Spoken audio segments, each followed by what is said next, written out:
శ్రీమాత్రే నమ. జయ గురు దత్తాత్రేయ నమ. ఈ వీడియోలో మనం సకల జనుల మీద అంటే ఇంచుమించుగా దేశ రాజకీయాలు అవ్వచ్చు, ఆర్థిక వ్యవస్థ అవ్వచ్చు, ప్రతి వ్యక్తి పైన ఏ గ్రహ ప్రభావం ఉన్నా లేకపోయినా రాహుగ్రహ ప్రభావం ప్రత్యక్షంగానూ పరోక్షంగానూ ప్రతి ఒక్కరి మీద ఉండడం జరుగుతూ ఉంటుంది. సాధారణంగా రాహు ఏ రాశిలో ఉంటే ఆ రాశి ప్రభావాన్ని ఇవ్వడం జరుగుతూ ఉంటుంది. అలాగే ఏ గ్రహంతో కలిసి ఉంటే ఆ గ్రహం యొక్క ఫలితాలు ఇవ్వడం జరుగుతూ ఉంటుంది. అలాగే ఏ గ్రహంతో చూడబడుతున్నా ఫైనల్గా ఒక రాశిలో ఉన్నప్పుడు ఏ నక్షత్రం మీద సంచరిస్తుంటే ఆ నక్షత్ర ప్రభావాన్ని జాతకుడికి వారి వారి కర్మలను బట్టి రాశులను బట్టి రాహుగ్రహం ఇవ్వడం జరుగుతుంది. అంటే కర్మని కంట్రోల్ చేసే ప్లానెట్గా రాహుగ్రహాన్ని చెప్పడం జరుగుతూ ఉంటుంది. రాహుకి ఒక విధంగా ఒక ఉన్న భావాన్ని కానీ తను కలిసి ఉన్నటువంటి గ్రహం యొక్క ఫలితాన్ని బాగా ఎక్స్పాండ్ చేసి చెప్పడం జరుగుతూ ఉంటుంది. అంటే బాగా ఎక్కువ చేస్తూ ఉంటుంది అన్నమాట. దాన్ని ఇంప్లిమెంట్ చేస్తూ తన యొక్క సహజమైనటువంటి గుణాలని దాన్ని కలిపి జాతకుడికి అందివ్వడం జరుగుతూ ఉంటుంది. ఉదాహరణకి రాహు గురువుతో కలిసి ఉన్నప్పుడు జన్మజాతకంలో గురుచండాల యోగం అని అంటారు. అంటే ఏమిటి? గురువు మంచి లక్షణాలు కలిగి ఉన్నటువంటి ఒక మంచి గ్రహం. రాహుతో కలియడం వల్ల ఏమవుతుందంటే గురువు యొక్క లక్షణాలని రాహుతో కలిసి చెప్పడం వల్ల అది వ్యతిరేక భావాలు అంటే చట్టాన్ని వ్యతిరేకించడం, మన దైవాల్ని దూషించడం, పెద్దల్ని అగౌరవపరచడం, చదువు యందు శ్రద్ధ లేకుండా మిగతా యాక్టివిటీస్లో పాల్గొనడం, ఈ విధంగా సంఘ విద్రోహ శక్తులు అనొచ్చు, స్మగ్లింగ్ అనొచ్చు, రకరకాల యావిగేషన్స్ గురువు రాహుతో కలియడం వల్ల ఈ గురుచండాల యోగం ఏర్పడుతుంటుంది.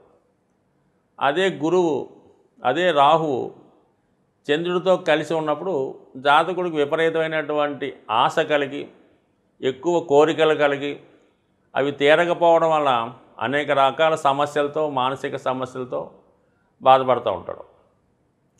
అదే మరి రవితో కలిసి ఉండడం వల్ల ఒక సర్పదోషం అనే దోషం ఏర్పడడం వల్ల సంతానం విషయంలో కానీ జాతకుడి అభివృద్ధిలో కానీ ఇలా రకరకాలుగా అంటే రాహు మాత్రం ఖచ్చితంగా ఏదో ఒక ఫలితాన్ని ఏదో ఒక రూపంలో జాతకుడికి ఇవ్వడం జరుగుతూ ఉంటుంది. అయితే శనితో కలిసి ఉన్నప్పుడు మాత్రం ఏం చేస్తాడంటే జాతకుడు వృత్తిలో అంటే శని వృత్తికారకుడు అవ్వడం వల్ల అటువంటి రాహు శనితో కలిసి ఉన్న పుట్టినప్పుడు శని యొక్క నక్షత్రంలో ఉన్న ప్రస్తుతం మరి ఈ రాహు భగవానుడు శని యొక్క నక్షత్రం మీదకి మారడం జరిగింది. ఉత్తరాభాద్ర నక్షత్రం మీదకి రావడం వల్ల శనికి సంబంధించినటువంటి వృత్తి ఖచ్చితంగా అది బాగా ఎక్స్పాండ్ అయ్యే అవకాశం ఉంది. రాహువు శని కలిసి ఉన్నప్పుడు జాతకంలో ఉన్న వాళ్ళకి ఇప్పుడు ఈ గోచారీత్యా రాహువు శని కలబోతున్నారు కాబట్టి వాళ్ళకి పాజిటివ్ ఫలితాలు రావడం జరుగుతూ ఉంటుంది. ఎక్కువగా శని రాహుల కలయిక అన్నది సాఫ్ట్వేర్ రంగం, మొత్తం సాఫ్ట్వేర్ రంగం అంతా కూడా రాహుతో ముడిపడి ఉంటుంది. ఎవరి ఖచ్చితంగా చెప్పచ్చు, రాహు మీ జాతకంలో శనితో రాహు కలిసి ఉంటే వీడు ఖచ్చితంగా సాఫ్ట్వేర్ రంగంలోకి వెళ్తాడు. దాని తర్వాత మళ్ళీ సినిమా రంగం, మీడియా, సినిమా రంగంలో ఎక్కువ ఉన్న వాళ్ళకి రాహుతో శని కలిసి ఉంటే వాళ్ళు సినిమా రంగంలో బాగా రాణించగలుగుతారు. బాగా టెక్నాలజీ ఉపయోగించుకొని, కంప్యూటర్ టెక్నాలజీ ఉపయోగించుకొని జీవితంలో చాలా అంటే ఉన్నది లేనట్టు చూపడం, లేనిది ఉన్నట్టు చూపడమే రాహు యొక్క లక్షణం. అందువల్ల ఏంటంటే పెద్ద పెద్ద సినిమాలు తీస్తున్నటువంటి వాళ్ళ మీద కూడా ఈ రాహు ప్రభావం ఉంటుంది. అందుకని వాళ్ళు చాలా హైలైట్గా చాలా కోట్లాది రూపాయలు ఖర్చు పెట్టి మరి సినిమాలు తీస్తుంటారు. అంటే ఒక చిన్న సబ్జెక్ట్ని పెద్దగా హైలైట్ చేయడం కూడా రాహు కారణం అవుతుంటారు. కాబట్టి సినిమా ఇండస్ట్రీ మొత్తం రాహుగ్రహం ఆధీనంలో ఉంటుంది. సాఫ్ట్వేర్ రంగం మొత్తం ఆధీనంలో ఉంటుంది. అలాగే ముఖ్యంగా ఇండస్ట్రీస్ రంగంలో రైల్వేస్ అంటే రాహు ఒక సర్పానికి సంబంధించినటువంటి గ్రహం కాబట్టి మీరు ఒకసారి ట్రైన్ అబ్జర్వ్ చేస్తుంటే మనకు పైనుంచి చూసినా ట్రైన్ వెళ్తున్నప్పుడు బ్యాక్ నుండి చూసినా ఒక పెద్ద సర్పం మెలికలు తిరుగుతూ వెళ్ళినట్టు అనిపిస్తూ ఉంటుంది. అందువల్ల రైల్వే ఇండస్ట్రీ అంతటి కూడా రాహు కారణం అవుతుంటాడు. మరి ఇప్పుడు ఈ రాహు మనకి ఉత్తరాభాద్ర నక్షత్రం మీదకి రావడం, అలాగే రాహు వెనక విధంగా సంచరిస్తూ శని భగవాన్ని కలబోతున్నాడు. శని భగవాన్ కూడా నెమ్మదిగా రాహుని కలబోతున్నాడు. ఆ కారణం వల్ల ముఖ్యంగా మనకి అతి తొందరలో సినిమా పరిశ్రమ, అలాగే సాఫ్ట్వేర్ రంగం, రైల్వే సంబంధించింది చాలా విప్లవాత్మకమైనటువంటి మార్పులు రావడం జరుగుతాయి. ఇప్పుడు వస్తున్నటువంటి ఈ వందే భారత్ ఎక్స్ప్రెస్ రైలు కూడా ఈ రాహు శని త్వరలో కలగబోతున్నటువంటి విశేషం వల్ల ఈ రైల్వేస్ కూడా ఇంచుమించుగా ప్రతి రైల్వే స్టేషన్ బాగా ఇంప్రూవ్మెంట్ అవ్వడం, చాలా డీసెంట్ అయినటువంటి రైలు రావడం, ఇవన్నీ కూడా ఆ ఇండస్ట్రీకి కూడా ఇది కారణమవుతుంది.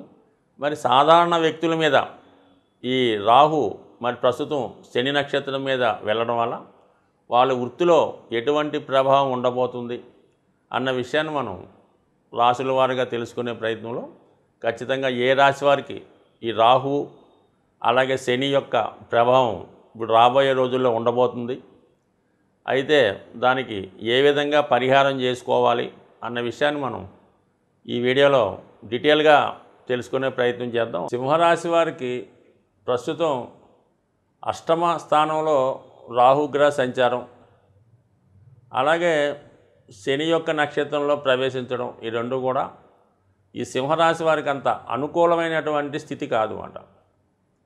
సప్తమ స్థానంలో వక్రగమనంలో ఉన్నటువంటి శని అత్యంత బలవంతుడై ఈ సింహరాశి వారి మీద ప్రభావాన్ని చూపడం జరుగుతూ ఉంటుంది. అంటే దీనివల్ల ఏం లేదండి, పూర్తి అయిపోయింది అనుకున్నటువంటి కార్యక్రమం ఏంటంటే ఏదో కారణంగా వాయిదా పడడం జరుగుతూ ఉంటుంది. ముఖ్యంగా ఈ సింహరాశి లేదా సింహలగ్నం వాళ్ళు గమనించవలసింది ఏంటంటే ఈ సమయంలో మీకు ఒక గొప్ప ఆఫర్ ఒకటి వస్తుంది అన్నమాట. మీకు ఏదో నామినేటెడ్ పోస్టు ఇప్పిస్తాం, ఎంపీగా నామినేటెడ్ పోస్ట్ ఇప్పిస్తాం, లేదంటే పలానా కార్పొరేషన్ చైర్మన్ పదవి ఇప్పిస్తాం, దీనికి ఒక 30 లక్షలు ఖర్చు అవుతుంది, లేదంటే 1 కోటి రూపాయలు ఖర్చు అవుతుంది అన్నటువంటి ఆఫర్లు ఈ సమయంలో రావడం జరుగుతూ ఉంటుంది.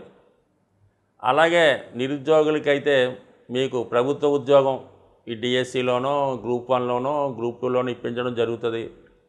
ఒక 50 లక్షలు ఖర్చు అవుతుంది.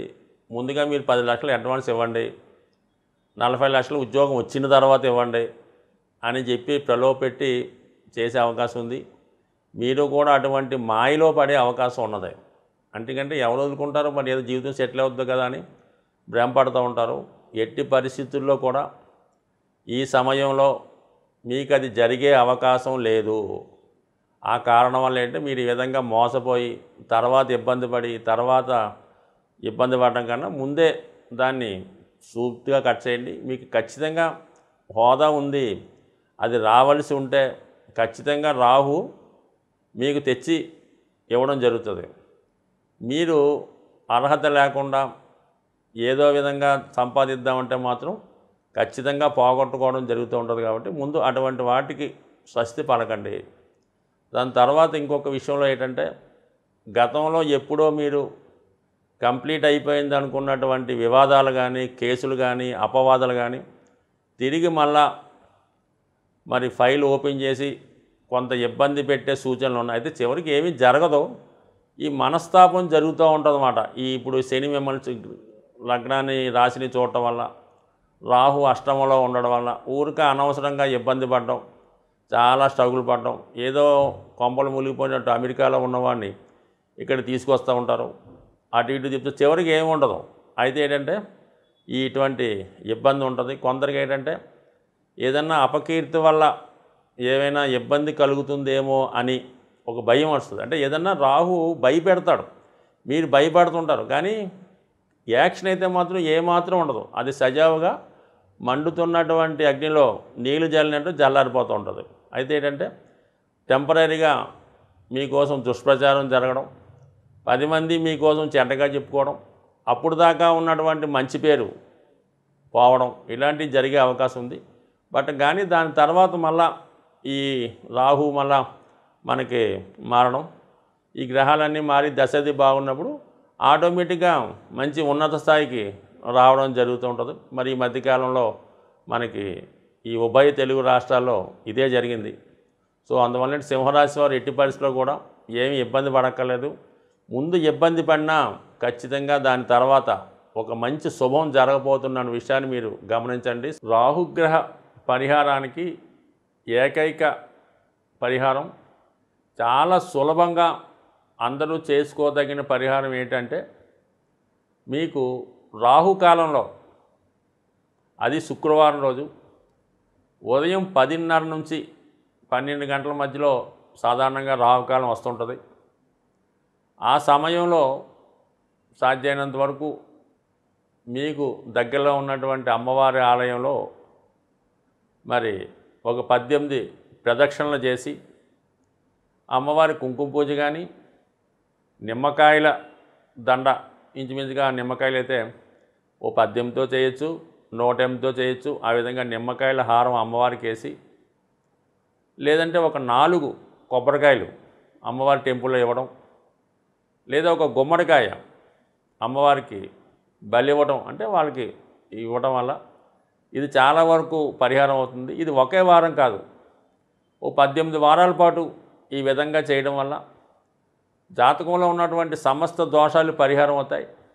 అలాగే ఎటువంటి నిందలున్నా, స్కాములున్నా, రుణాలున్నా, ఏదైనా స్త్రీల వల్ల అపవాదులు లాంటివి ఉన్నా, వాళ్ళతో ఇబ్బంది పడుతున్నా, ఇవి ఖచ్చితంగా శాశ్వతంగా మీకు పోవడం జరుగుతూ ఉంటుంది.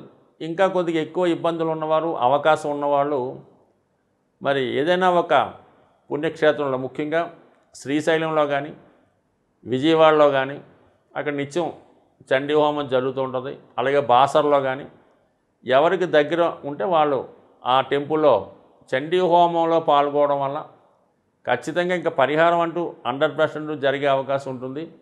మీరు స్వయంగా పాల్గొకపోయినా మీ శ్రేయోభిలాషులు, మీ తల్లిగారో తండ్రిగారో వాళ్ళన పాల్గొని మీరు ఈ చండీ హోమం చేయించుకోవడం వల్ల కూడా ఈ రాహు యొక్క దోష పరిహారమై మీకు ఉన్నతమైనటువంటి స్థితి రావడం జరుగుతూ ఉంటుంది. అలాగే చాలా వరకు కొన్ని మరి ఆంధ్ర ప్రాంతం అయితే ద్రాక్షారామం, పిఠాపురం ఇటువంటి దేవాలయాలు దర్శించుకోవచ్చు. అలాగే బాగా మనకి మీకు కనకమహాలక్ష్మి అమ్మవారు విశాఖపట్నం, తలుపులమ్మ అని తుని దోవలో ఉంటారు ఆమె, లేదంటే మావుళ్ళమ్మ, ఈ విధంగా కొన్ని గ్రామ దేవతలుగా అనుకోవడానికి లేదు, కానీ అవి కూడా సాక్షాత్తుగా రాహు ప్రభావం వల్ల మీకు అనుకూలించే అవకాశం ఉంది. అలాగే అన్నవరంలో ఉన్నటువంటి వనదుర్గ 100% మీరు ఒకసారి వనదుర్గ దేవాలయాన్ని దర్శించి అక్కడ చేస్తున్నటువంటి పౌర్ణమి రోజు చేసే చండీ హోమంలో పాల్గొనడం వల్ల కూడా రాహు ప్రభావం అనేది 100% మీకు తగ్గి మంచి పాజిటివ్ ఎనర్జీ రావడం వల్ల మీకు నిజాయితీగా, హ్యాపీగా, ఆనందంగా బ్రతికే విధంగా ఉంటుంది. రాహు నిరంతరం ఒక భయాన్ని కలిగిస్తూ ఉంటాడు. అది ఎటువంటి భయం అంటే, ఒకటి మరణ భయం, 2 ఏదైనా జైలు శిక్ష పడుతుందేమో అన్న భయం. సో ఈ 2 భయాలు ఎవరికైతే ఉన్నారో వారు ఖచ్చితంగా ఒకసారి ఈ వనదుర్గ ఆలయాన్ని దర్శించి విధి విధానంగా పూజించుకోవడం వల్ల ముందు ఈ భయం నుంచి బయటపడే అవకాశం ఉంది. స్వస్తి.